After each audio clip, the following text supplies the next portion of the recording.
बहुत समय पहले भारत की धरती पर एक छोटा सा लेकिन समृद्ध राज्य था,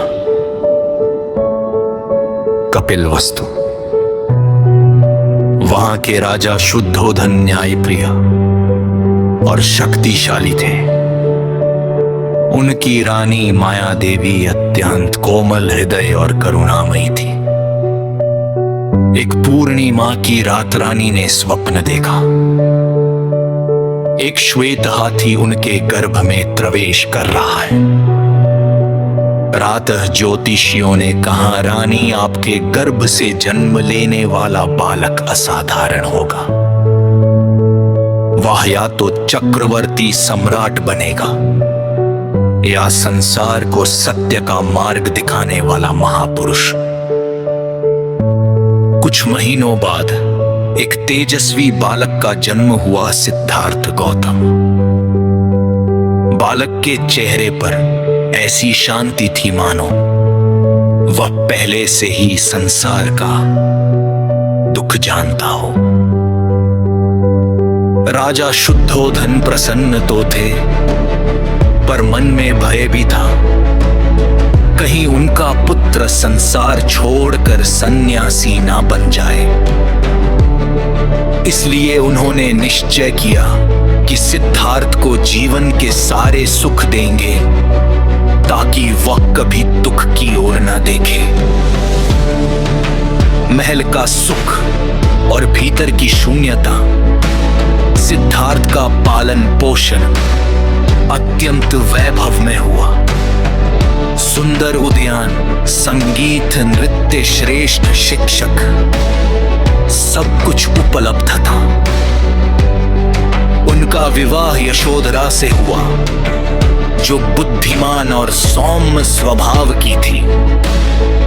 कुछ समय बाद उनके पुत्र राहुल का जन्म हुआ। बाहर से सिद्धार्थ का जीवन पूर्ण लगता था, पर भीतर एक प्रश्न उठता रहता, क्या यही जीवन है? क्या यही सुख है? राजा ने सिद्धार्थ को दुख से दूर रखने के लिए महल के बाहर की दुनिया से लगभग काट दिया था। लेकिन एक दिन सिद्धार्थ ने रथवान से कहा, मुझे नगर घुमाओ। रथनगर की गलियों से गुजरा और वहीं सिद्धार्थ ने वे 4 दृश्य देखे जिन्होंने उनके जीवन की दिशा बदल दी। एक बूढ़ा व्यक्ति, एक रोगी, एक मृत शरीर और एक शांत सन्यासी।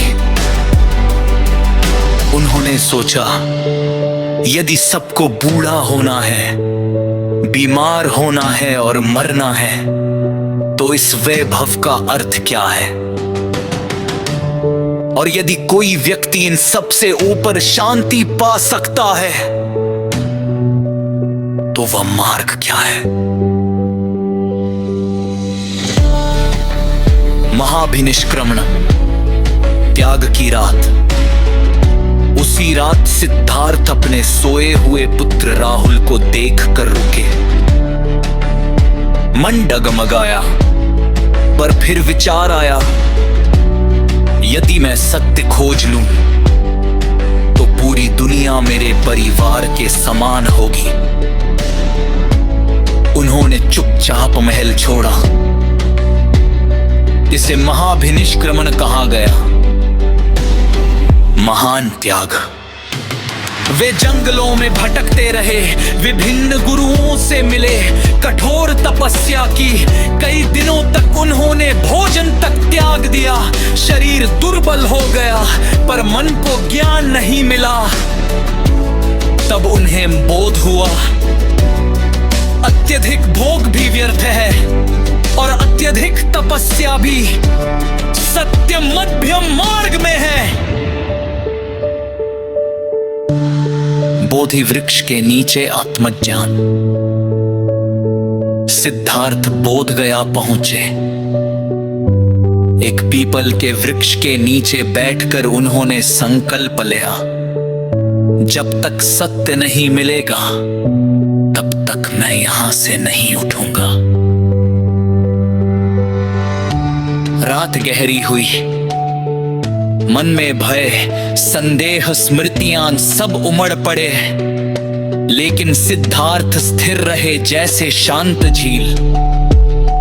भोर होते होते उनके भीतर प्रकाश जागा। उन्होंने जाना दुख का मूल कारण तृष्णा है और तृष्णा का अंत ही मुक्ति है। उसी क्षण सिद्धार्थ बने गौतम बुद्ध अर्थात जागृत व्यक्ति। पहला उपदेश, करुणा का संदेश। बुद्ध ने सारनाथ में 5 भिक्षुओं को पहला उपदेश दिया। उन्होंने कहा, जीवन में दुख है, दुख का कारण इच्छा है, इच्छा का निरोध संभव है और उस निरोध का मार्ग है अष्टांगिक मार्ग। उन्होंने बताया सम्यक दृष्टि, सम्यक विचार, सम्यक वाणी, सम्यक कर्म, सम्यक आजीविका, सम्यक प्रयास, सम्यक स्मृति और सम्यक समाधि। यही जीवन को संतुलन में लाने का उपाय है। करुणा की कथाएं, बुद्ध के साथ यात्राएं, कथा लोभी किसान। एक किसान बुद्ध के पास आया और गाली देने लगा। बुद्ध शांत रहे। कुछ देर बाद किसान थक गया। बुद्ध बोले, यदि कोई तुम्हें उपहार दी और तुम बनो तो फिर किसका नेगा? किसान बोला, देने वाले का। बुद्ध मुस्कुराए, ठीक वैसे ही तुम्हारा क्रोध मैंने स्वीकार नहीं किया। इसार की आंखें भराए, उसने क्षमा मांगे और बुद्ध का शिष्य बन गए। तथा तो मूलीमाल गागु एक पुट्ठात रागु हम मूलीमाल लोगों के इरलियां पाट कर माला बजाता था।